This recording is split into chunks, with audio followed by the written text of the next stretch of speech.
भरपूर पाणीशोधक काम करतायत आणि त्यांना यशही चांगलं मिळतंय. काही ठिकाणी येतंय अपेस, तो पार्ट वेगळा झाला. कारण ज्यावेळेस गाव असतं, तालुका असतो, जिल्हा असतो, त्याच्यानंतर तुम्हाला दुसरा जिल्हा, दुसरं राज्य आणि मग ग्राउंडची जी भौगोलिकता असते ती बदली झालेली असती. आणि मग काही ठिकाणी जो शोध असतो तो शोध तिथं चालत नाही. मग तुम्हाला प्रत्येक ग्राउंडला, प्रत्येक शेतामध्ये वेगळं टेक्निक, वेगळं काम करावं लागतं आणि त्याच्यानुसार तुम्हाला पाणी मिळतं. असं काही नाही, कोणी भूगर्भातून आणि देवाचा अवतार कोणी नाही जगामध्ये. पाणी कोणालाही समजत नाही, हे मी पहिल्या दिवसापासून सांगतो. 4-5 वर्ष झाले सांगतो, पाणी जगात कोणालाच कळत नाही, त्यातला मी पण आहे. पाणी शोधतोय, पाणी सापडतंय, हे सगळ्यांच्या आशीर्वादानं, ईश्वराच्या आशीर्वादाने सापडते. प्रयोगात यश मिळालं ते खास करून तुमच्यामुळं. मित्रांनो, आपण पाणी शोध मोहीम जवळजवळ 4 वर्षापूर्वी सुरू केली होती आणि ती चळवळ अख्ख्या 5 राज्यामध्ये सुपरहिट झाली. भरपूर पाणी शोधक याच्यावर तयार झाले आणि अभिमानाची गोष्ट म्हणजे याच्यात उच्च शिक्षित लोक फार इंटरेस्टिंग झाले. यंगस्टर मुलं असतील किंवा ज्याचं ज्यादा फेलियर आहे ते या प्रयोगाकडे वळाले आणि त्यांना यश मिळालं. दुसरी गोष्ट, आपला हा येणारा प्रोजेक्ट आहे 17 तारखेचा. 17ला आपला रूट आहे राहुरी, श्रीरामपूर, कोपरगाव, शिर्डी, वैजापूर, गंगापूर, चांदवड, मालेगाव. तर या मित्रांना तसे कॉन्टॅक्ट झालेले आहेत. अजून कोणाचे होतील ते बघू.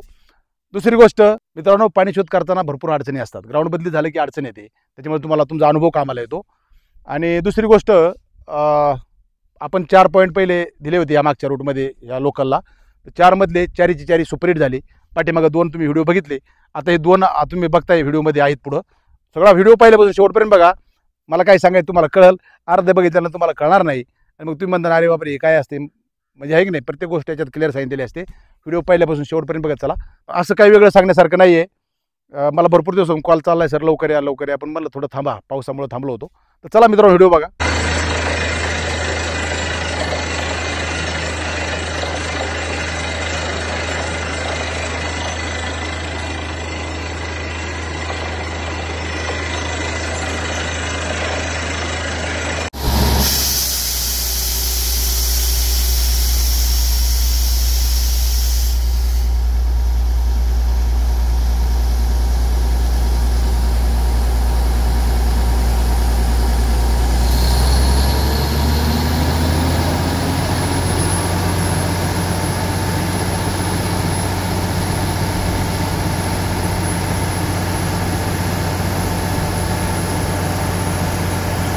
मित्रांनो नमस्कार, मी सुरेश गुटे, ग्रामीणवाडी या चॅनलवर आपलं मनपूर्वक स्वागत करतो.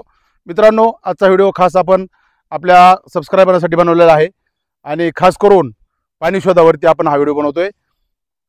17 तारखेचा रूट सुरू होतोय, 17, 18, 19. तो आहे राहुरी, श्रीरामपूर, कोपरगाव, शिर्डी, गंगापूर, वैजापूर, नांदगाव, चांदवड, मालेगावपर्यंत. तर हा रूट आहे 3 दिवसाचा. त्याच्यामध्ये जे जुने आपले सबस्क्रायबर राहिलेले आहेत त्यांचे कॉन्टॅक्ट पण झालेले आहेत. तर त्यांची भेट घेऊन त्यांचा आपण प्रोजेक्ट फायनल करू. मित्रांनो, पाणी शोध हा तुम्ही पहिला तर स्वतः करा, कारण माझे गुडघे दुखायला आले. तुम्हाला सगळ्याला माहिती आहे, फार त्रास होतोय. डावा गुडघा फार दुखतोय, म्हणजे मला गाडीत बसता येत नाही, उतरता येत नाही. उतरल्यानंतर 5 मिनिटं उभं राहावं लागते, त्यावेळेस चालता येते. तर विनंती आहे सगळ्यांनी पहिले स्वतःचे प्रयोग स्वतः करायला शिका, प्रॅक्टिस करा आणि पाणी शोधा.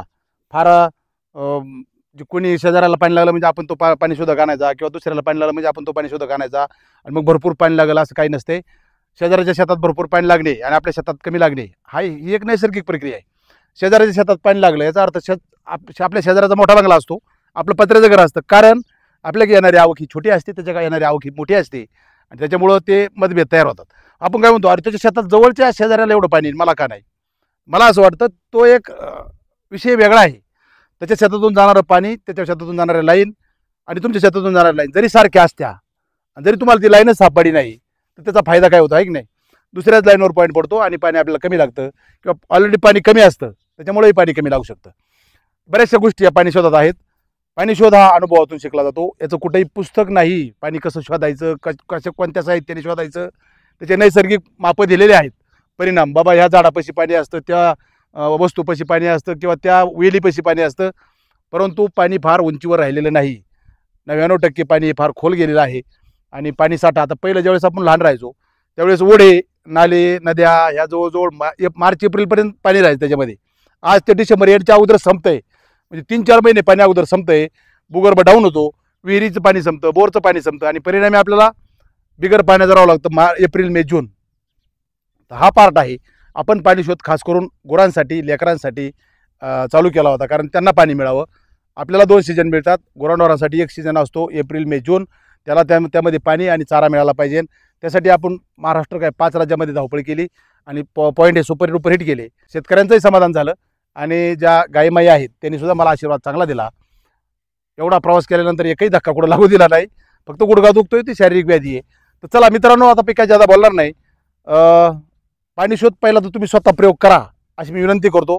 जे फार जुने आहेत आपले मित्रमंडळ त्यांच्या आपण जाणारच आहोत, कारण ते प्रॅक्टिस करूनही त्यांना थोडं काहीतरी अडचणी येत आहेत, म्हणून त्यांची आपल्याला भेट घ्यायची. तर ह्या भागामध्ये आपण एक रूट घेणार आहोत.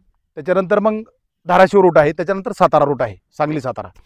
तर मित्रांनो, थोडा मी डिले यासाठी केला होता की गुडघा पण दुखतोय आणि पाऊस पण चालू होता. आता पाऊस उघडलेला आहे, 8-10 दिवस झाले पाऊस उघडून. आता थोडं रिलॅक्स झाले, थंडी भरपूर सुटलेली आहे. काळजी घ्या आणि प्रॅक्टिस करा. जे माझे जुने सबस्क्रायबर मला तिथं जाणं भाग आहे, पर्याय नाही माझ्याकडं. तर चला मित्रांनो, पाणी शोधाचा पार्ट 2 डायरेक्ट ग्राउंडवर येईन. पार्ट 1 तुम्ही बघितला असेल आणि पहिले तर पार्ट 1, 2, 3, 4, 5, 6, 7, 8 झालेले आहेत. त्याच्या अगोदर एक आपण रूट जे स्टार्टिंगचा चॅनल आहे त्याच्यावर आपण व्हिडिओ टाकले होते पाणी कसं शोधायचं. यश या प्रयोगामध्ये सुंदर आहे. कोण काय म्हणतो याच्याकडे तर लक्ष देऊ नका. या प्रयोगावर काम करा, 100% तुम्हाला त्याचा फायदा होणार म्हणजे होणार. कोणी काही म्हणेल बाबा माझा हा प्रयोग चांगला, तो चांगला, मी म्हणेन माझा प्रयोग चांगला. जोपर्यंत तुम्ही ग्राउंडला करणार नाही ना, तोपर्यंत तुम्हाला समजणार नाही की प्रयोग चांगला कोणता आहे. त्याच्यामुळे तुम्ही जे जिवंत बोर आहेत, ज्याला 12 महिने पाणी आहे, त्याच्यावर जाऊन प्रत्येक प्रयोगाला तिथं तुम्ही अभ्यास करा. तुम्हाला तिथं काय जाणवतं आणि जो फेल गेलेला पॉईंट आहे तिथं जाऊन चेक करा. प्रत्येक वस्तूवर, प्रत्येक साहित्यावर तुम्हाला तिथं काय जाणवतं. किंवा ज्याला मार्चपर्यंत पाणी आहे, मला असं वाटतं 2-4 स्टेजला तुम्ही चेक केल्यानंतर तुम्हाला जाणवल कोणता प्रयोग, कोणती वस्तू तुम्हाला पाणी शोधासाठी उपयुक्त आहे. भरपूर अभ्यास झाला. 18 वर्षाच्या वर मला आज वेळ गेली आणि त्याच्यामध्ये जो शोध घेत असताना बऱ्याचशा गोष्टीचा अनुभव आला. त्या अनुभवातून तुम्हाला सांगतोय. भरपूर महाराष्ट्राचे तमाम पाणी शोधक आता या गोष्टीवर काम करायला लागलेत. मशीनवाले सुद्धा तारा घेऊन जात आहेत, नारळवाले सुद्धा तारा घेऊन जात आहेत. ते 2 याच्यावर स्टडी करतायत, तारावर पण मशीनवर पण. त्यांना ज्याच्यात एक्सपेरिमेंट चालू आहे, ज्याच्यात त्यांना यश मिळेल त्यात ते काम करतील. आता कोण उच्च, कोण छोटा, कोण मोठा पाणी शोधत असं काही नाही. त्याचा अनुभव मोठा, ज्याचं ग्राउंड मोठं, ज्याला भरपूर अनुभव आले, त्या माणसाकडे ज्ञान असावं असं माझं मत आहे. महाराष्ट्रात भरपूर आहेत पाणी शोधक, चांगले चांगले भरपूर पाणी शोधक काम करतायत आणि त्यांना यशही चांगलं मिळतंय. काही ठिकाणी येतंय अपेस, तो पार्ट वेगळा झाला. कारण ज्यावेळेस गाव असतं, तालुका असतो, जिल्हा असतो, त्याच्यानंतर तुम्हाला दुसरा जिल्हा, दुसरं राज्य आणि मग ग्राउंडची जी भौगोलिकता असते ती बदली झालेली असती. आणि मग काही ठिकाणी जो शोधित असतो तो शोध तिथं चालत नाही. मग तुम्हाला प्रत्येक ग्राउंडला, प्रत्येक शेतामध्ये वेगळं टेक्निक, वेगळं काम करावं लागतं आणि त्याच्यानुसार तुम्हाला पाणी मिळतं. असं काही नाही, कोणी भूगर्भातून आणि देवाचा अवतार कोणी नाही जगामध्ये.